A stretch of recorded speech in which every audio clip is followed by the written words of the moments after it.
우리에게 주시는 하나님의 말씀은 히브리서 13장 14절에서 17절의 말씀입니다. 신약성경 369면에 있습니다. 다 찾으신 줄 알고 봉독하겠습니다. 우리가 여기에는 영구한 도성이 없으므로 장차 올 것을 찾나니 그러므로 우리는 예수로 말미암아 항상 찬송의 제사를 하나님께 드리자.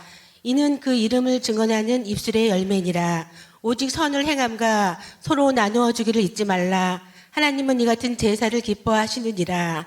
너희를 인도하는 자들에게 순종하고 복종하라. 그들은 너희 영혼을 위하여 경청하기를 자신들이 청산할 자인 것 같이 하느니라. 그들로 하여금 즐거움으로 이것을 하게 하고 근심으로 하게 하지 말라. 그렇지 않으면 너희에게 유익이 없느니라. 아멘. 아멘.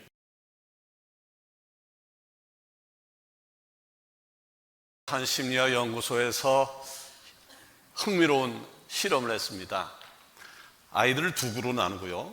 이쪽 그룹에는 4명의 아이를, 이쪽 그룹에는 한 아이를, 그리고 유리컵에 물을 똑같이 따랐습니다. 그리고 4명의 아이들에게 이야기하기를 이 물은 콜라야 라고 이야기를 했습니다. 한 명 있는 아이에게는 이거는 물이야 라고 얘기를 했어요. 그리고는 이제는 5명의 아이들을 같이 모아놓고 물었어요. 이 컵에 뭐가 있지? 라고 물었더니 4명의 아이들이 콜라요 라고 얘기를 했어요. 한 아이는 뭐라 그랬을까요? 분명히 물이라고 이야기를 했는데 이쪽에 다수가 콜라요 라고 이야기를 했더니 콜라요 라고 이야기를 했다는 겁니다. 분명히 물이었지만 다수가 콜라라고 이야기하니까 마치 그것이 진실처럼 보였던 겁니다. 우리는 가끔, 아니 자주 이렇게 착각 속에서 살아갑니다. 내 눈에 보이는 세상이 전부인 줄 알고 지금 우리가 누리고 있는 세상이 영원할 것이라고 하는 착각을 하는 것이죠. 그런데 여러분, 이런 착각을 아이만 하는 것 같습니까? 아니요. 어른들도 착각하고요, 배운 사람도 착각하고요, 서울 사람도 착각을 합니다. 여러분, 여자분들이 화장대 너무 오래 있잖아요. 교회 오시기 전에 화장대에 앉아서 화장을 다 합니다. 그리고 마지막 행동이 뭔 줄 아십니까? 씩 웃는 겁니다. 왜 화장대에서 마지막 화장을 다 하고 씩 웃는 걸까요? 만족한다는 거예요. 뿌듯하다는 거예요. 이쁘다고 하는 거예요. 근데 여러분 아십니까? 통계상요, 우리나라에 이쁜 여자는 3%밖에 안 된답니다. 그런데 100% 여자들이 거울을 보고 만족해서 씩 웃는다라고 하는 이야기죠. 그런데요, 이런 착각과는 비교도 안 되는 착각이 있습니다. 무엇입니까? 우리가 사는 이 세상이 전부이고 이 세상이 영원할 것이다 라고 하는 착각입니다. 그래서 히브리서 기자는 우리에게 착각하며 살지 말라고 말씀을 하고 있는 겁니다. 14절을 볼까요? 우리가 여기에는 영구한 도성이 없으므로 장차 올 것을 찾나니. 아멘. 이 세상엔 그렇다는 거예요. 영원한 도성, 영원한 나라가 없다라고 하는 것입니다. 사랑하는 여러분, 오늘을 살아가면서 소망이라고 하는 단어가 낯설게 느껴질 때가 있으십니까? 불확실한 미래, 무너지는 경제, 점점 식어가는 인간관계 속에서 사람들은 현실에 짓눌려 살아가고 있습니다. 그럼에도 불구하고 성경은 우리에게 분명하게 언급을 하고 있습니다. 여기에는 영원한 도성이 없고 오직 장차 올 것을 찾는 것이다. 아멘. 그렇습니다. 우리는 지금 현실에 살고 있지만 이 땅에 뿌리를 두지 않고 있습니다. 우리는 그리스도인이에요. 그리스도인은 장차 올 도성, 하나님 나라를 소망하며 살아가는 사람들, 곧 소망의 사람들인 것이죠. 아멘. 여러분 믿습니까? 아멘. 여러분들은 소망의 사람들입니까? 아멘. 장차 올 나라를 기대하며 사십니까? 아멘. 그래, 나는 이 땅에 소망이 있는 것이 아니라 장차 다가올 하나님 나라에 대한 소망을 갖고 사는 사람이야 라고 한다라고 하면 그런 사람에게는 주어진, 하나님이 주어진 사명이 있다라고 하는 것입니다. 아멘. 무엇인가요? 이 땅을 살아가는 동안 거룩한 예배자로 살아가는 겁니다. 아멘. 거룩한 예배자로 살아가는 겁니다. 예배자로 사는 모습을 오늘 본문에서는 제사라고 말씀을 하고 있습니다. 본문은요, 소망의 사람들이 마땅히 드려야 할 제사에 대하여 교훈을 하고 있는데, 이 시간 내 말을 부딪히는 주의 음성이 있기를 원합니다. 아멘. 우리는 소망의 사람들이에요. 따라합시다. 나는 소망의 사람이다. 나는 소망의 사람이다. 소망이 없는 사람 따라하지 않아도 돼요. 소망 있는 사람만 따라해보세요. 나는 소망의 사람이다. 나는 소망의 사람이다. 당연하죠. 예수를 믿는 사람들은요, 소망의 사람이에요. 그 소망의 사람들이 드릴 제사는 첫 번째 뭘까요? 바로 찬송의 제사입니다. 아멘. 15절 말씀 보니까, 그러므로 우리는 예수로 말미암아 항상 찬송의 제사를 하나님께 드리자. 이는 그 이름을 증언하는 입술의 열매니라. 아멘. 여기서 그러므로 라고 하는 말은요, 14절을 가리키고 있는데, 14절은 아까 본 말씀이에요. 우리가 여기에는 영구한 도성이 없으므로 장차 올 것을 찾나니. 아멘. 그렇습니다. 우리가 살고 있는 이 세상이 전부가 아닙니다. 이 세상이 영원한 것이 아닙니다. 아멘. 여러분, 사람이요, 그래요. 사람이요, 가짜를 너무 오래 보면 그것이 진짜인 줄 착각합니다. 사람들이 눈에 보이는 이 세상에서 너무 오래 있다 보니까 이 세상이 전부이구나, 이 세상이나 진짜구나 라고 착각을 하며 사는 것이죠. 그러나 예수님 믿는 우리는 이 세상이 전부가 아닌 것을 압니다. 아멘. 이 세상이 영원하지 않다는 것도 압니다. 아멘. 영원한 것은 오로지 천국, 영원한 하나님의 나라다라고 하는 것을 믿고 있습니다. 아멘. 그렇다면, 그래, 장차올 하나님의 나라가 영원한 것이야. 이 땅은 영원한 것이 아니야. 잠깐 지나는 흔적이야. 앞으로 올 것이 영원한 것이야 라고 하는 확고한 소망 가운데 살아가는 것이 옳은데, 바로 이런 사람들에게는 증거로서, 그런 증거로서 하는 행동이 있다라고 하는 거죠. 그중 첫 번째가 바로 찬송의 제사를 드리는 것입니다. 아멘. 본문에서는요, 이 찬송의 제사를 우리 입술의 열매라고 말씀을 하고 있습니다. 여러분, 우리가 찬송을 많이 부릅니다만은 찬송은 단순한 노래나 감사의 말이 아닙니다. 우리 입술을 통해서 하나님의 이름을 높이고 주님의 이름을 전파하는 삶이기 때문에 제사가 된다라고 하는 것입니다. 아멘. 여러분, 혹시 유행가를 좋아하십니까? 유행가. 저도 유행가를 좋아합니다. 그래서 제가 예전에는 유행가를 부를 수 있는 기회가 되어지면 가는 세월을 그렇게 불렀습니다. 가는 세월을 부르다 보니까 세월이 막 흘러가는 것 같아요. 옛날에는 노세 젊어서 노세, 그 노래를 부르게, 그러다 보니까 막 놀게 되어지고요. 그 사람이 좋아하는 가사가 그 사람의 마음이래요. 어떤 노래를 좋아하느냐가 그 사람의 지금 마음을 대변해 준다라고 이야기를 해요. 요새 젊은 아이들도 유행가를 많이 부르는데, 젊은 아이들이 부르는 노래는 따라갈 수가 없어요. 무슨 노래인지 이해도 안 가고, 그게 무슨 노래라고 하는 생각도 들고, 그렇지만 하여튼 유행하는 노래입니다. 근데 유행가가요, 참 좋은 거예요. 때로는 찬송가보다 더 은혜가 될 때가 있어요. 그 가사에 은혜를 받을 때도 있어요. 유행가는요, 우리의 감정을 대변해 줍니다. 기쁨과 슬픔과 외로움, 그리움 등 다양한 정서를 노래로 표현해줘서 마음의 위로를 또 공감을 얻기도 합니다. 그리고 좋아해야 하는 유행가를 듣는다든지 또는 부르게 되어지면 스트레스가 완화되어지고 기분이 좋아짐을 느낍니다. 이는 정신건강에도 긍정적인 영향력을 행사한다라고 이야기를 하죠. 특히 노래방이나 합창처럼 함께 부를 때의 카타르시스는 더욱 강력합니다. 그런데 여러분 아십니까? 찬송과 유행가는 다르다라고 하는 것을요.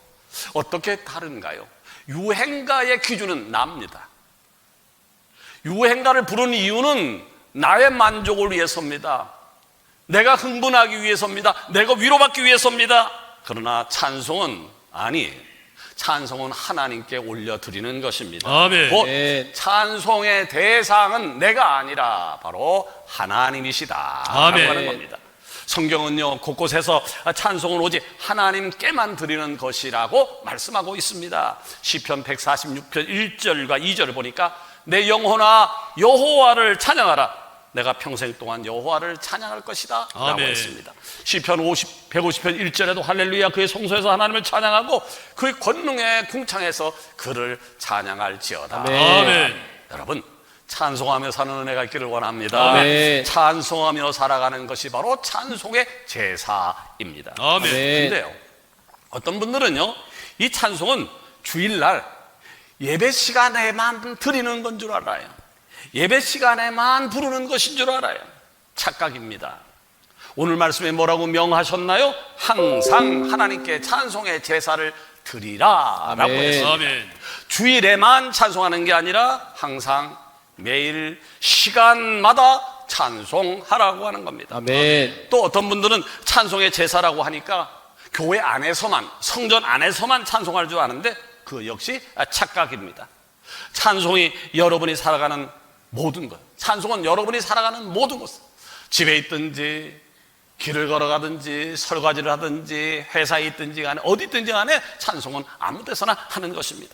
이사야서 43장 21절을 보니까 이 백성은 내가 나를 위하여 지었나니 나를 찬송하게 하려 함이니라. 아멘.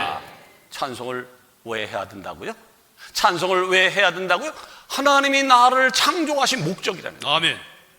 찬송하지 않는 사람은 하나님의 목적에 위배되어지는 거예요. 여러분의 삶에 하나님을 찬양하게 되면 여러분이 하나님의 목적에 맞게 사는 거고요, 여러분의 생활 속에서 찬송을 부르지 않고 있다라고 하면 하나님의 목적에 맞지 않게 사는 것이에요. 그러므로 우리는 모든 곳에서요, 모든 시간에 하나님을 찬송하며 살아야 할 줄로 믿습니다. 아멘. 푸른 하늘을 봐요. 그럼 세상 사람들은 이렇게 저 푸른 하늘에 그림 같은 집을 짓고 노래하죠. 그러나 소망의 사람들은요, 주 하나님이 지으신 모든 세계 아멘. 내 마음속에 그려볼 때 찬송을 합니다. 죽음을 만난 사람들은 이제 가면 언제 오나 원통에서 못 살겠네 장송곡을 부릅니다마는, 그러나 소망의 사람들은 천국에서 만나보자 그날 아침 거기서 순례자여 노래를 합니다. 아멘. 여러분, 찬송하며 사십시오. 아멘. 찬송하며 사십시오. 아멘. 찬송의 제사는 우리가 맺어야 할 입술의 제사임을 믿으시기를 바랍니다. 아멘. 두 번째로, 우리는 소망의 사람들인데요, 소망의 사람들이 드려야 할 제사는 나눔의 제사입니다. 이 나눔의 제사는요, 행동의 제사입니다. 손과 발로 드리는 제사입니다. 16절 말씀에 보니까 오직 선을 행함과 서로 나눠주기를 잊지 말라. 하나님은 이 같은 제사를 기뻐하시니라. 아멘. 여기 아주 중요한 표현을 하고 있어요. 아주 중요한 표현을 하고, 뭔 표현입니까? 잊지 말라. 아멘. 잊어서는 안 된다라고 아멘. 하는 것입니다. 인간은 어떤 존재인가요? 얼마나 잘 있는지요. 특별히 은혜를 잘 잊어요. 섭섭했던 거, 서운했던 것은 10년, 20년 가도 안 잊어요. 그래서 싸울 때마다 그 집어내잖아요. 그런데 은혜, 감사한 것은 왜 그렇게 잘 있는지 몰라요. 또 마음은 있어요. 그런데 행동으로 이어지지 않는 경우도 허다합니다. 그러나 진정한 신앙은 기억에서 행동으로 이어질 때 빛이 나는 아멘. 아멘. 이 행동을 바로 하나님이 기뻐하는 것입니다. 아멘. 그러므로 소망의 사람들은 선을 행해야 할 줄로 믿습니다. 아멘. 그러면 선을 행한다라고 하는 것은 무엇인가? 피곤한 아내를 위해서 설거지하는 것, 혼자 계신 부모님께 전화 한 통 드리는 것, 식사 당번이기 때문에 땀을 뻘뻘 흘리면서 국수를 삶아내는 것, 이것이 선한 일이라고 생각합니까? 이건 선한 일이 아니에요. 당연한 거예요. 너무나도 당연한 거예요. 안 하는 사람들이 나쁜 사람까지는 몰라도 문제가 있는 것이지요. 성경에서요, 선을 행한다라고 하는 것은 단순히 도덕적으로 착한 일을 하는 것을 넘어서 하나님의 뜻을 따라서 삶 속에서 믿음의 행위를 실천하는 것을 가리키고 있습니다. 아멘. 이런 제사를 하나님이 기뻐하신다고 성경은 말씀하고 있는 겁니다. 아멘. 그러게 여러분, 나누며 사는 은혜가 있기를 원합니다. 아멘. 아멘. 우리 좀 나누며 삽시다.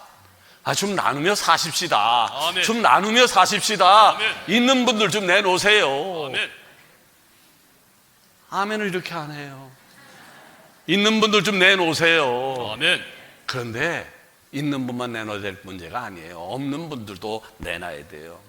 나눔이라고 하는 것은요, 여유가 있으면 하고 없으면 안 돼도 하는 문제가 아니라, 나누는 것은 하나님께 드리는, 하나님이 기뻐하는 제사입니다. 그렇기 때문에 있는 사람도 나눠야 되고 없는 사람도 나눠야 되는 거죠. 그렇기 때문에 소망의 사람들은 이 세상을 살면서 나누어주는 선을 행하며 살아가는 것이 옳다는 것입니다. 그러면 이렇게 나누며 살라라고 욱박지르기까지 했습니다만은, 나누며 산다라고 하는 것이 쉬운 문제인가요?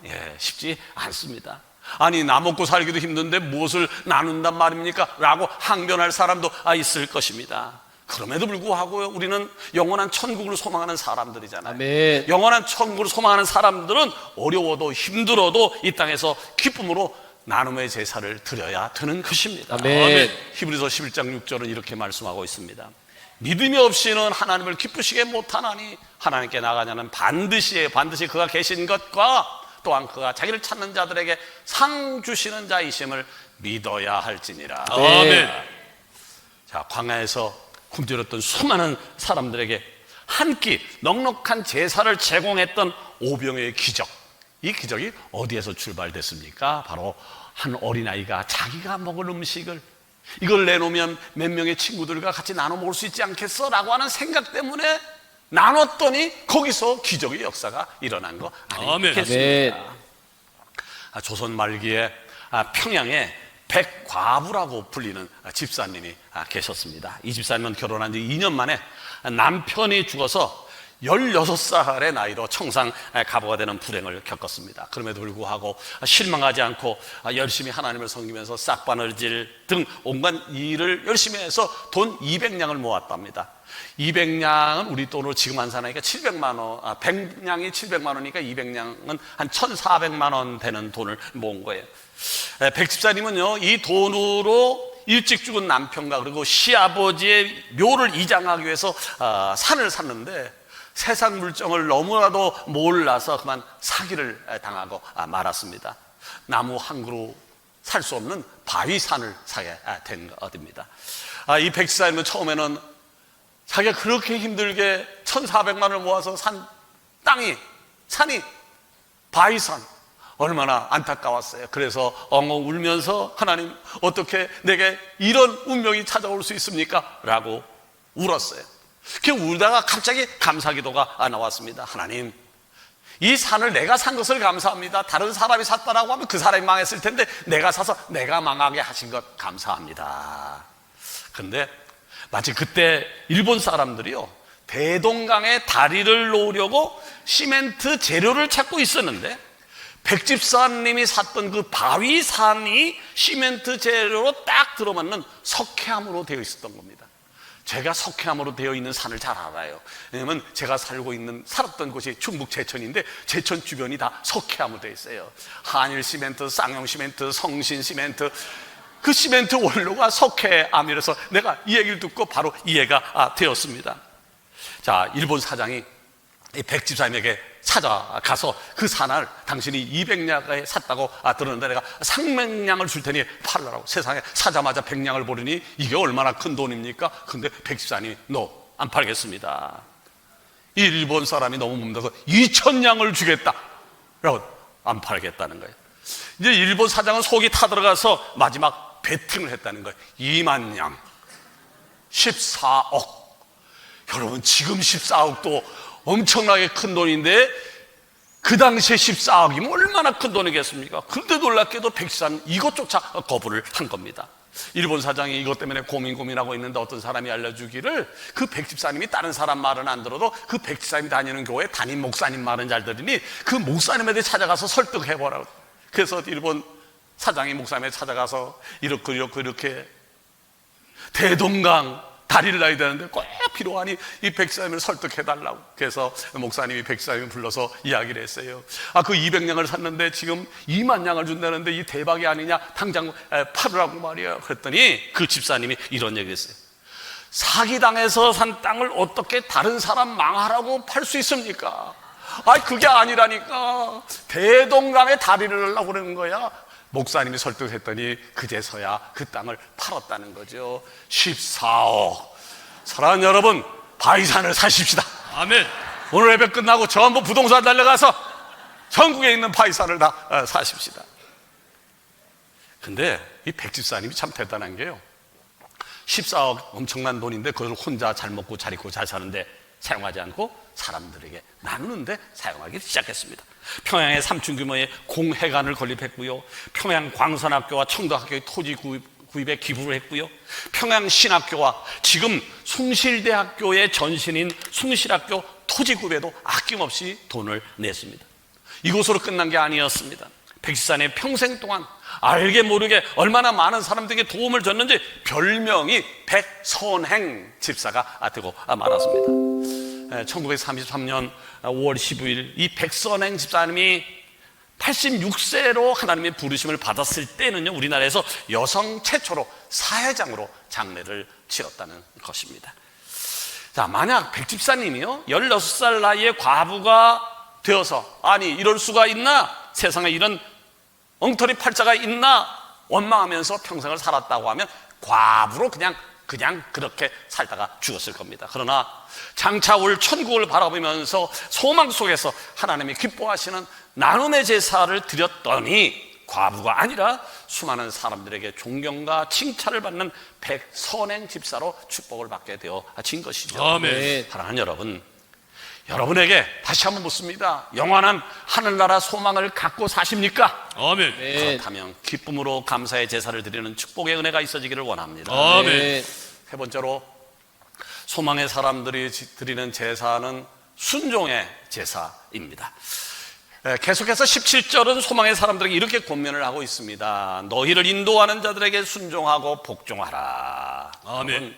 이것을 가리켜서 우리는 순종의 제사다라고 말을 합니다.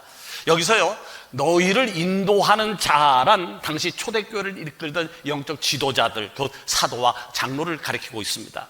사도는 예수님의 제자였죠. 장로는 사도들이 각 교회마다 세운 리더였습니다. 이 17절 중반절 이하에 보니까요, 소망의 사람들이라면 영적 리더들에게 순종하고 복종해야 된다라고 가리키고 있어요. 소망을 가진 사람, 하나님 나라에 대한 소망을 갖는 사람들은 영적 지도자에게 순종해야 된다. 왜 순종해야 되느냐?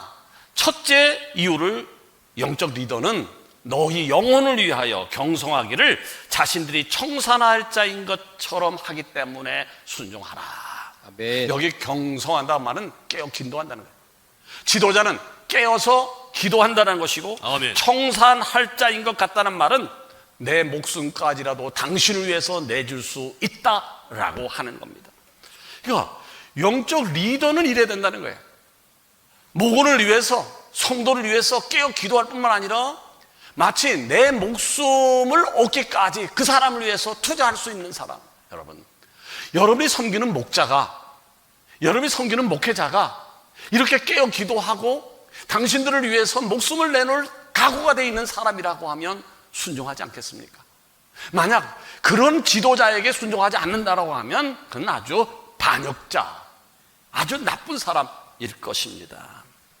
소망의 사람들이 교회 영적 지도자에게 순종해야 되는데, 그에 대한 두 번째 이유가 17절 하반절에 나와요. 그들로 하여금 즐거움으로 이것을 하게 하고 근심으로 하게 하지 말라. 그렇지 않으면 너희에게 유익이 없느니라. 아멘. 너희에게 유익이 없대요. 왜 순종해야 되느냐? 나를 위해 순종하라는 거예요. 그렇게 하지 않으면 내게 유익이 없다는 거예요. 여러분, 교회의 영적 리더들이 근심하지 않고 즐거움으로 일하게 만들어 주라고 하는 거예요. 아멘. 그래야 자신에게도 유익하다라고 하는 거예요. 아멘. 그런 면에서 한번 물어보겠습니다. 여러분은 리더에게 근심거리입니까? 아니면 즐거움입니까? 더 쉽게 설명할까요? 여러분은 담임 목사에게 근심거리입니까? 아니면 즐거움입니까? 착각일 수 있어요. 저를 비롯한 모든 목회자에게는 두 종류의 교회 멤버가 있다는 겁니다. 한 종류 멤버는 그 아무개를 생각하기만 하면 절로 웃음이 나고 행복해지는 사람이 있고요.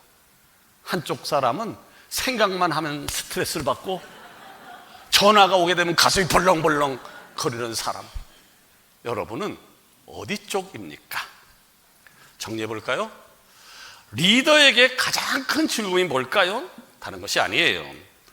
성도들이 모든 삶에서 순종하는 겁니다. 아멘. 사무엘상 15장 22절에 보니까 순종이 제사보다 낫고 듣는 것이 수양의 기름보다 낫다라고 했습니다. 아멘. 순종하는 성도, 순종하는 목원, 순종하는 모든 부분들이 되어지기를 축원합니다. 아멘. 말씀을 맺으려고 합니다. 사랑하는 여러분, 우리는요 세상에 기대어 사는 사람이 아니에요. 세상을 의지하며 사는 사람이 아니에요. 우리는 하나님의 나라를 기다리며 사는 하나님의 백성인 줄로 믿습니다. 아멘. 이 세상에서 가장 큰 착각이 뭐라고요? 이 세상이 영원할 것이라고 하는 것. 내가 영원히 살 것이라고 하는 것, 가장 큰 착각입니다. 그러나 소망의 사람들은 이 세상이 전부가 아니고 이 세상은 영원하지 않으며 오직 장차 오게 될 천국이 영원하다고 믿는 것입니다. 아멘. 그렇기 때문에 소망의 사람들은 항상 모든 곳에서 찬송의 제사를 드립니다. 아멘. 기쁨과 즐거움으로 나눔의 제사를 아멘. 드립니다. 아멘. 순종의 제사를 드리는 겁니다. 아멘. 1년의 절반을 도는 이 6월에 우리 서강 공동체 안에 찬송의 제사, 나눔의 제사, 순종의 제사가 넘치기를 살아 역사하신 예수님 이름으로 축원합니다. 아멘. 기도하십시다.